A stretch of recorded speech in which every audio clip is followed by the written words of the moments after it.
Le monde a changé. Pendant que les bombes tombent encore à Gaza et que l'Ukraine se vide de son sang, Donald Trump débarque au Moyen-Orient comme un messager improbable de la paix. Oui, Trump, celui que les élites médiatiques accusaient de vouloir déclencher l'Armageddon. Résultat, un prince saoudien qui sourit, un Iran prêt à discuter, un Israël isolé et un État profond en état de choc. Trump a parcouru le Moyen-Orient, Arabie Saoudite, Qatar, Émirats, mais pas en Israël, ni lui, ni son secrétaire à la sécurité. C'est une rupture stratégique. Le message est clair. La politique américaine ne passera plus par Tel Aviv. Trump affirme que la nouvelle alliance entre Riyad et Washington ne va pas et ne vient pas comme les autres. Trump l'a répété, il ne croit pas aux ennemis permanents. À propos de l'Iran, il tend une branche d'olivier. Si je peux conclure un accord avec l'Iran, j'en serai très heureux.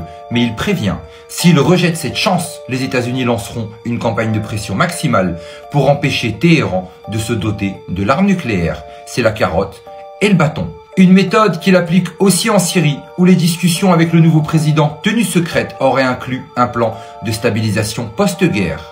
Et au même moment, la Russie et l'Ukraine discutent à Istanbul, loin de l'OTAN, loin de l'Union européenne. Trump n'a pas seulement tourné le dos à Israël, il a aussi enterré les néoconservateurs et les mondialistes. Devant un parterre de dirigeants saoudiens et d'investisseurs, il les a fustigés. Les bâtisseurs de nations ont détruit plus de pays qu'ils n'en ont créés. Ils interviennent dans des sociétés qu'ils ne comprennent même pas. Et il ajoute avec une clarté brutale, Riyad et Abu Dhabi n'ont pas été construits par des ONG libérales, mais par les peuples arabes eux-mêmes. C'est un renversement complet du narratif occidental, une apologie du nationalisme local. Trump impose une doctrine, la souveraineté d'abord, les leçons morales ensuite. Mais cette doctrine, elle fait peur, très peur. À Washington, l'État profond panique. L'ancien directeur du FBI, James Comey, vient littéralement d'appeler à l'assassinat de Trump. Pour info, vous pouvez retrouver l'affaire de James Comey dans le Russiagate, le Crossfire Hurricane que j'avais partagé précédemment. Sur ce compte Instagram, il a posté le chiffre 86, un code connu pour signifier éliminer ou tuer dans le jargon criminel. Trump JR a immédiatement réagi. James Comey a désinvoltement appelé au meurtre de mon père. Face au tollé, Comey a supprimé le poste, trop tard. Le DHS, le service secret et même Tulsi Gabbard ont pris les choses au sérieux. Tulsi Gabbard demande son emprisonnement immédiat.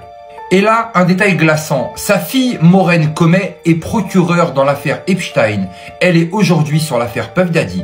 2 dossiers explosifs, 2 enquêtes enterrées, 2 silences très organisés. On y reviendra dans la prochaine vidéo. Le procès Puff Daddy vient de s'ouvrir et c'est surréaliste.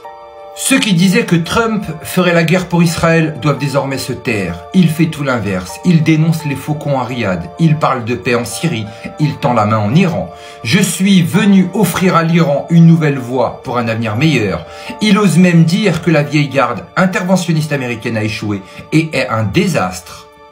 Il n'attaque plus pour imposer la démocratie. Il construit la paix par le respect de la souveraineté. Pendant ce temps, Israël semble hors de contrôle. L'armée continue ses opérations à Gaza contre l'avis d'une partie croissante de la population israélienne elle-même. La Cour internationale de justice s'active. L'opinion mondiale bascule et Washington regarde ailleurs. Parce que la Russie discute avec Zelensky à Istanbul et parce que Trump, lui, fait le tour du Moyen-Orient sans passer par Israël. Le signal est limpide. La carte a changé.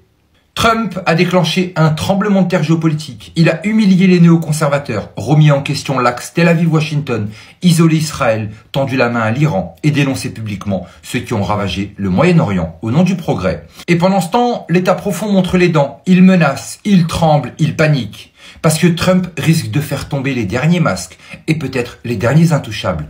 James Comey, Epstein, Puff Daddy. La suite dans notre prochaine vidéo. Mais surtout n'oubliez pas, on n'est clairement pas au bout de nos surprises.